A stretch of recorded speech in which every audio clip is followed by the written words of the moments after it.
एक दौर में राजस्थान की राजनीति सचिन पायलट और वसुंधरा राजे के इर्द गिर्द घूमती थी, लेकिन इस लोकसभा चुनाव में सचिन अपने समर्थकों की सीट तक ही सीमित रहे, तो वहीं वसुंधरा राजे तो सिर्फ झालावाड़ 12 सीट तक ही सीमित रही। कहा जा रहा है कि बीजेपी ने पहले चरण में राज्य को प्रचार के लिए पूछा ही नहीं, लेकिन जैसे मतदान कम हुआ बीजेपी को वसुंधरा राजे की याद आ गई। लेकिन इसके बाद राजे ने प्रचार करने से साफ इनकार कर दिया। कुछ ऐसा ही सचिन पायलट के साथ भी हुआ। ना तो वो कोटा में नजर आए, ना ही वो जोधपुर में, और ना ही वो जालोर सिरोही में दिखाई दिए। कहा जा रहा है कि इन दोनों की नजरअंदाजगी का खामियाजा पार्टियों को भुगतना भी पड़ेगा। वहीं कहा तो ये भी जा रहा है कि राजे समर्थक बीजेपी से नाराज चल रहे हैं। अब ये तो परिणाम ही बताएगा कि इनका राज वापस आएगा या फिर ये चुनाव उनके अस्तित्व को खा जाएगा।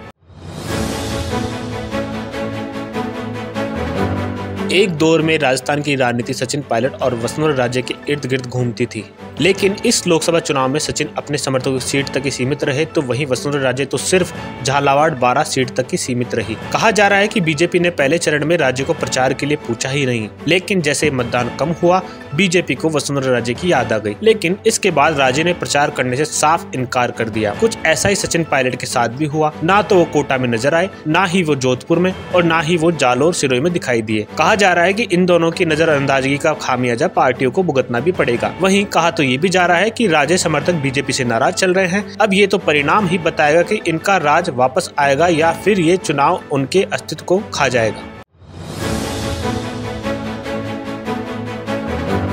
एक दौर में राजस्थान की राजनीति सचिन पायलट और वसुंधरा राजे के इर्द गिर्द घूमती थी, लेकिन इस लोकसभा चुनाव में सचिन अपने समर्थकों की सीट तक ही सीमित रहे, तो वहीं वसुंधरा राजे तो सिर्फ झालावाड़ 12 सीट तक ही सीमित रही। कहा जा रहा है कि बीजेपी ने पहले चरण में राज्य को प्रचार के लिए पूछा ही नहीं, लेकिन जैसे मतदान कम हुआ बीजेपी को वसुंधरा राजे की याद आ गई। लेकिन इसके बाद राजे ने प्रचार करने से साफ इनकार कर दिया। कुछ ऐसा ही सचिन पायलट के साथ भी हुआ। ना तो वो कोटा में नजर आए, ना ही वो जोधपुर में, और ना ही वो जालोर सिरोही में दिखाई दिए। कहा जा रहा है कि इन दोनों की नजरअंदाजगी का खामियाजा पार्टियों को भुगतना भी पड़ेगा। वहीं कहा तो ये भी जा रहा है कि राजे समर्थक बीजेपी से नाराज चल रहे हैं। अब ये तो परिणाम ही बताएगा कि इनका राज वापस आएगा या फिर ये चुनाव उनके अस्तित्व को खा जाएगा।